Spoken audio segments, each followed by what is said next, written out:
Hola, bienvenidos a un nuevo video. El día de hoy vamos a hablar sobre Lo siniestro de Sigmund Freud en Edgar Allan Poe. Bueno, lo que se va a ver es quién es Sigmund Freud para comprenderlo, su ensayo de lo siniestro.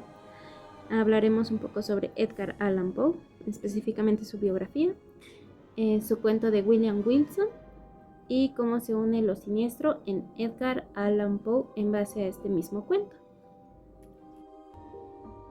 Sigmund Freud fue un médico austriaco, neurólogo de origen judío, mundialmente conocido como el padre del psicoanálisis.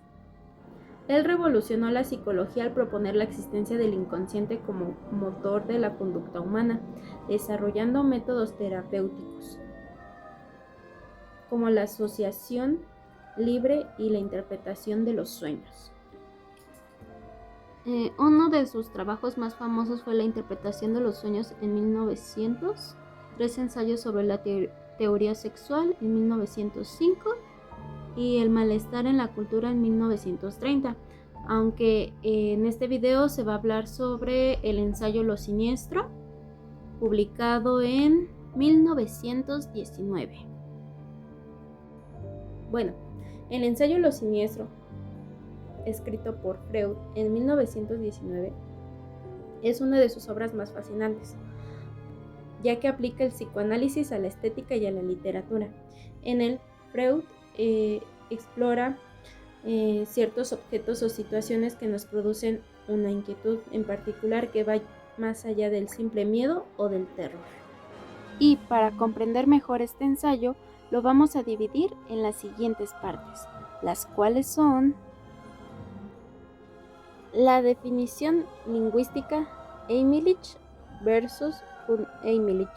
Freud comienza aquí con un análisis semántico de la palabra alemana Unheimlich, que significa lo siniestro, mientras que Eimelich significa lo familiar, lo hogareño, lo íntimo, lo que pertenece a casa, lo conocido. Aunque también hay un punto a considerar que es la ambivalencia, que Freud descubre que Eimelich también evolucionó para significar lo oculto o lo secreto. En conclusión, lo siniestro, que es un Eimelich, no es simplemente lo desconocido, sino también lo que alguna vez fue familiar, pero que a su vez fue reprimido y ha regresado. ¿Esto qué quiere decir? Con una referencia a Schelling, que nos dice que lo siniestro es todo lo que ha debido permanecer oculto, pero de igual forma se ha manifestado. Para explicar el punto de la incertidumbre intelectual, primero debemos entender que Freud está debatiendo esto a través de una propuesta de Ernst Jens. Era que lo siniestro surgía de la incertidumbre intelectual, del saber si algo está vivo o no.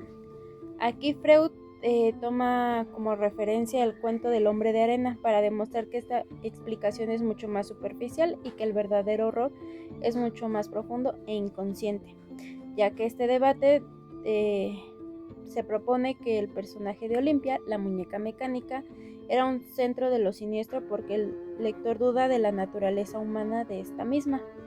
Pero la postura de Freud es que aquí la muñeca parece más viva e inquietante, pero argumenta que no es el corazón del miedo esto mismo. Si el miedo fuera solo la duda intelectual, la sensación desaparecería en cuanto supiéramos que sería de madera y resortes. Sin embargo, el sentimiento de angustia en el relato de Hoffmann persiste y es mucho más violento, ya que Freud aquí argumenta que el verdadero horror, como ya lo mencionamos, no es la muñeca Olimpia, sino la figura del arenero que arranca los ojos de los niños, esto mismo por la incertidumbre. Aquí en este ensayo también se pueden identificar varios elementos que despiertan esta sensación. Uno de ellos es el complejo a la castración, donde Freud vincula que el miedo a perder los ojos en la literatura con la angustia infantil de la castración. En este caso, el arenero actúa como una figura paterna amenazante que interfiere en el amor. También hablamos del doble o el doppelganger, como actualmente se conoce. Analiza la idea de un otro yo, que pasa a ser la protección del alma en la infancia, a convertirse en un heraldo de la muerte y algo terrorífico en la edad adulta, que viene siendo el narcisismo. Otro es la repetición involuntaria, en contraste de repetir el mismo número, nombre, lugar, que genera una impresión siniestra de incertidumbre, porque sugiere un destino fatal o algo demoníaco que escapa de nuestra voluntad. Otro y último es la omnipotencia del pensamiento, que es el regreso a creencias primitivas o infantiles, como pensar que los deseos pueden matar o que los muertos pueden volver. Esto ya que se siente siniestro cuando algo en realidad parece confirmarlas. Ahora la diferencia entre la realidad y la ficción. Aquí Freud menciona que lo siniestro en la realidad no siempre lo es en la literatura. Un ejemplo de esto son los cuentos de hadas. Aquí algunas veces los objetos cobran vida y no son temibles, ya que el lector aquí acepta las reglas de este mundo fantástico. Y aquí el terror o lo siniestro se encuentra cuando el autor nos hace creer que estamos en el mundo real y luego introduce elementos que rompen esta seguridad, obligándonos a afrontar antiguas supersticiones que se encuentran reprimidas. En síntesis, para Freud, lo siniestro no es la puerta de entrada a lo reprimido, no es un miedo a lo externo, sino un miedo a lo que llevamos dentro y que bajo ciertas condiciones vuelve a surgir para recordarnos sobre nuestra vulnerabilidad infantil y nuestros deseos o miedos más profundos. Ahora hablemos de Edgar Allan Poe. Él nació el 19 de enero de 1809 y falleció el 7 de octubre de 1845. Edgar Allan Poe era un escritor de cuentos, poeta, crítico y editor. Sus trabajos eran de diversos géneros, desde la poesía y el cuento de terror hasta la crítica literaria. Es considerado el padre del cuento de terror psicológico y también dio nacimiento a las novelas policíacas. De sus trabajos más conocidos ha sido El Cuervo, y de sus relatos de igual manera icónicos han sido El corazón delator, El gato negro y La caída de la casa Usher. Bien, ahora hablemos sobre uno de sus cuentos llamado William Wilson, de igual manera escrito por Edgar Allan Poe. Es uno de sus cuentos más complicados, pero de igual manera conocido. Aunque normalmente estamos acostumbrados a sus historias policíacas o sobrenaturales, aquí el terror es más psicológico. Aquí el narrador se presenta bajo el seudónimo de William Wilson. Describe su infancia como la de un niño rebelde, dominante y de temperamento apasionado, que siempre lograba imponer su voluntad sobre los demás. Todo cambia cuando ingresa a un estricto colegio de Inglaterra. Allí aparece otro estudiante, que tiene su mismo nombre y apellido. Nació el mismo día y el mismo año, que curiosamente es el cumpleaños de Edgar Allan Poe, el 19 de enero. Este segundo William Wilson es el único que no se somete al narrador. Lo más inquietante es que el doble solo puede hablar como un susurro apenas audible, pero en sus palabras siempre están llenas de consejos morales o críticas hacia las malas acciones de nuestro protagonista. El narrador, sintiéndose vigilado y humillado por la presencia de su doble, huye de la escuela. Sin embargo, a medida que crece y va cayendo más en los vicios, como el alcohol, las apuestas y el engaño, su réplica aparece en los momentos más críticos. En Entón, aquí el doble lo interrumpe durante la noche de la borrachera. De igual manera en Oxford, el doppelganger lo delata enfrente de todos mientras que Wilson hacía trampa en un juego de cartas para arruinar a un joven noble. Y por toda Europa, donde sea que Wilson intente cometer un acto inmoral, la figura envuelta en una capa y que habla en susurros aparece para detenerlo. La confrontación final ocurre en Roma, durante un baile de máscaras. Wilson intenta seducir a la esposa de un noble, cuando siente la mano de su doble sobre su hombro. Enfurecido y borracho, Wilson lo arrastra a una habitación privada y lo desafía a un duelo a muerte. Wilson apuñala a su rival en repetidas ocasiones. En ese momento la habitación parece cambiar y Wilson cree ver un espejo donde antes no lo había visto. Al mirar el supuesto espejo, Wilson se ve a sí mismo cubierto de sangre, pero comprende con horror que no es su reflejo, sino su doble agonizando.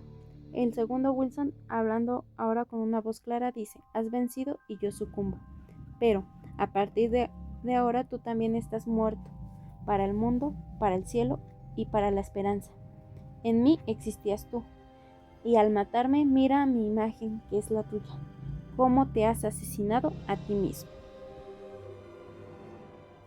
Ahora hablemos de lo siniestro dentro de este cuento de Edgar Allan Poe.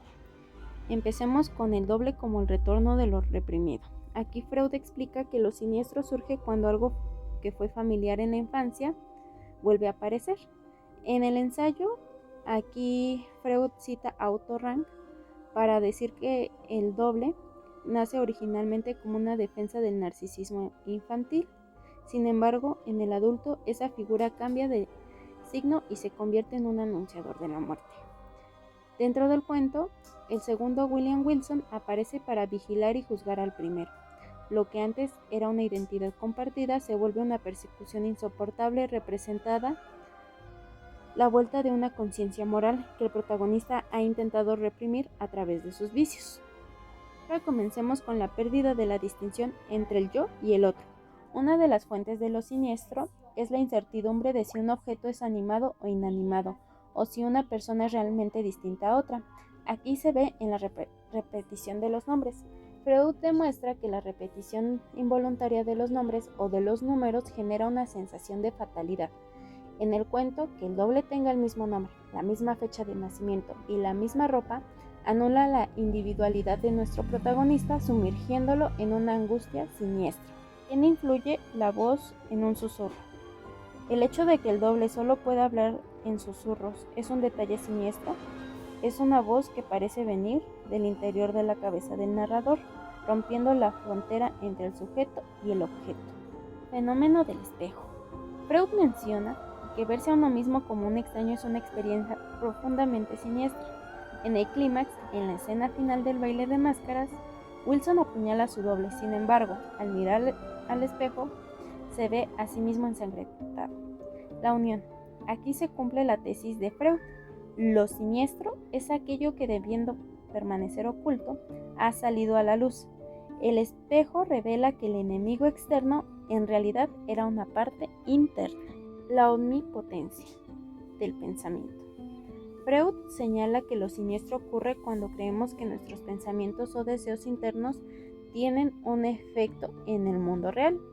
En el cuento, el segundo Wilson aparece de manera mágica cada vez que el protagonista tiene un pensamiento, ya sea malvado o un plan criminal.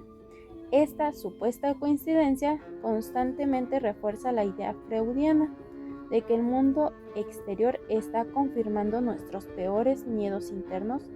Como conclusión, mientras Freud proporciona la teoría para entender por qué sentimos ese frío en la nuca ante lo repetitivo o duplicado, Poe entrega el territorio emocional.